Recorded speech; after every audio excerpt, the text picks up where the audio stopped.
Cada vez que um gol é marcado na La Liga, o Goldman Sachs e o JP Morgan ganham mais de 70 mil euros.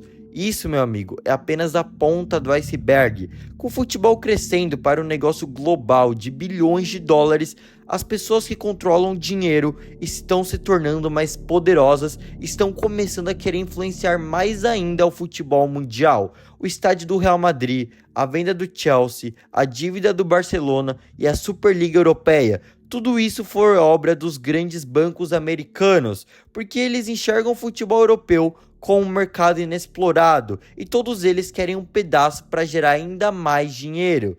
E à medida que esses clubes contraem mais empréstimos e investem mais ainda em infraestrutura, essa influência dos bancos americanos só tende a crescer.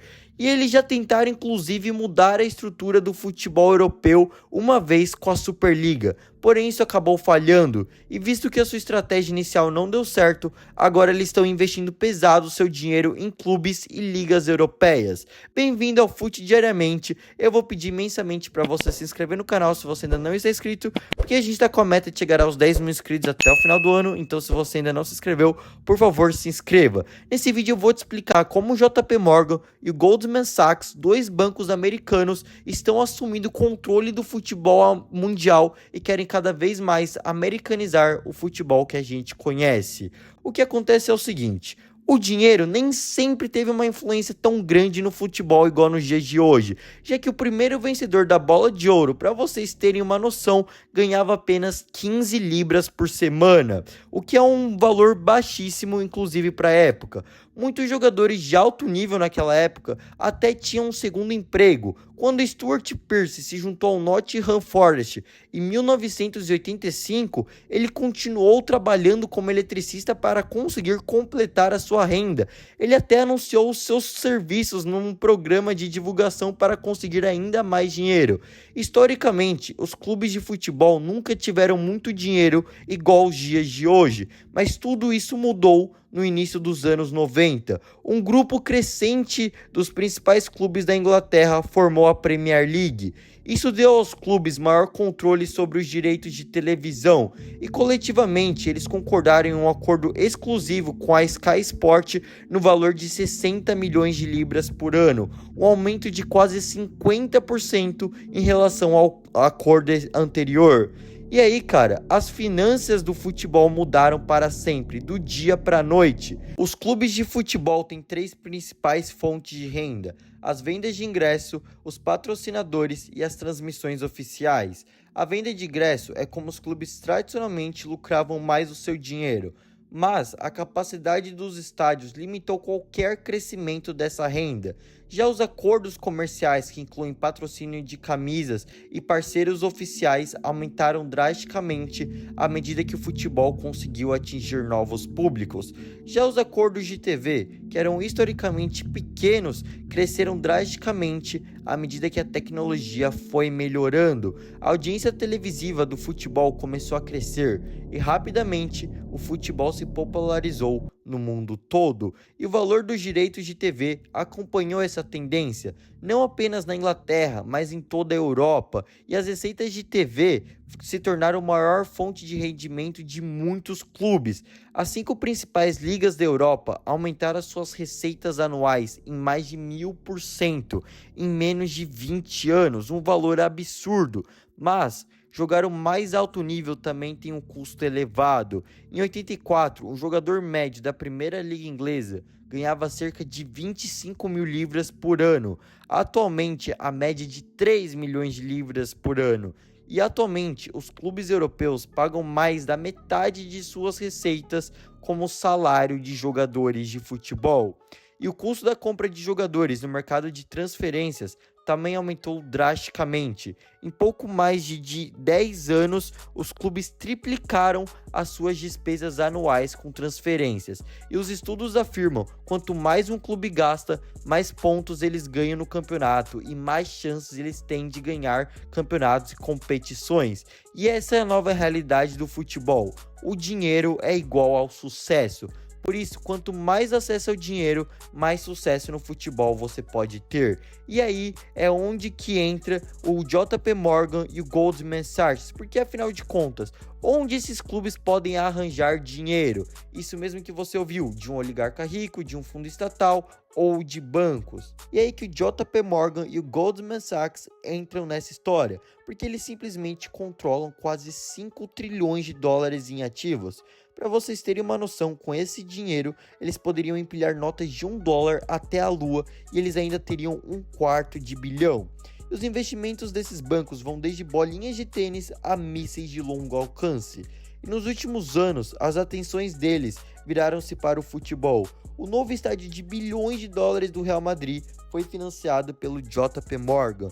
E o novo estádio do Barcelona, que eles estão construindo, também foi financiado por esses bancos americanos. O novo dono americano do Manchester United, então o novo dono do Chelsea também estão relacionados com esses bancos.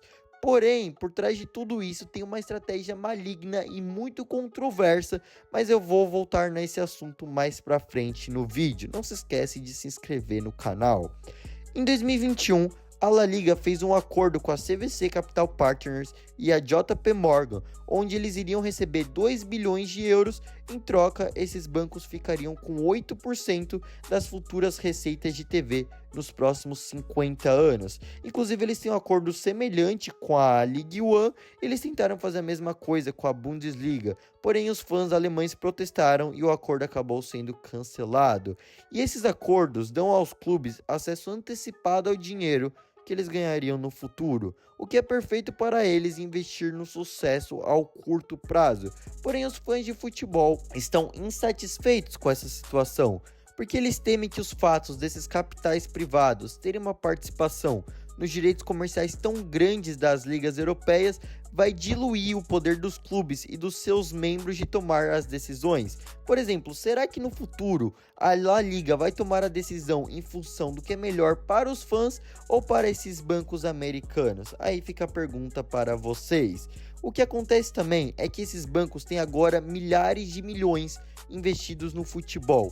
Mas o que eles recebem em troca, né? Porque se eles investem tanto dinheiro assim, você deve estar se perguntando, tá, mas o que eles podem ganhar em troca? O que acontece é que o JP Morgan e o Goldman Sachs, eles estão convencidos de que o futebol europeu é subvalorizado. A lógica é simples. As 5 principais ligas da Europa têm as maiores bases de fã do futebol. Isso é fato. O futebol é o esporte mais popular do mundo inteiro. Porém, o futebol de longe recebe menos dinheiro do que a NFL, que tem muito menos fãs do que as ligas europeias. E aí o que acontece é o seguinte, as ligas europeias podem recuperar esse atraso em relação à NFL em 2 rendas, os ingressos dos fãs e os acordos de transmissão.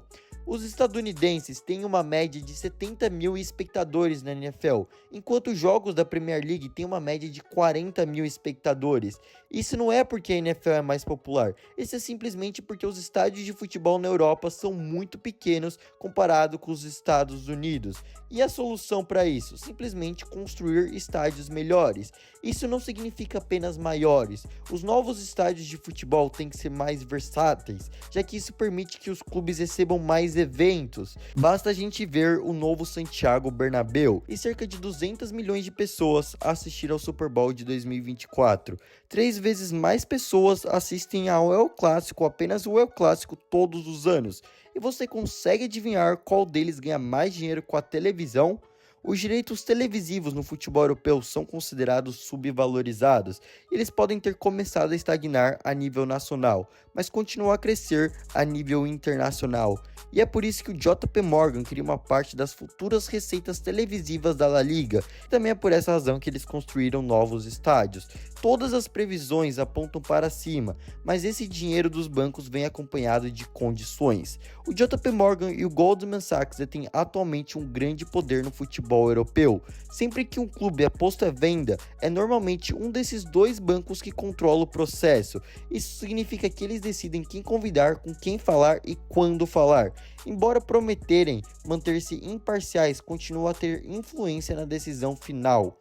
E essa influência pode ser indireta. A maioria dos potenciais proprietários pede empréstimos a esses bancos para obter mais dinheiro. E a rejeição ou aprovação desse empréstimo pode decidir quem acaba por ser o proprietário do clube.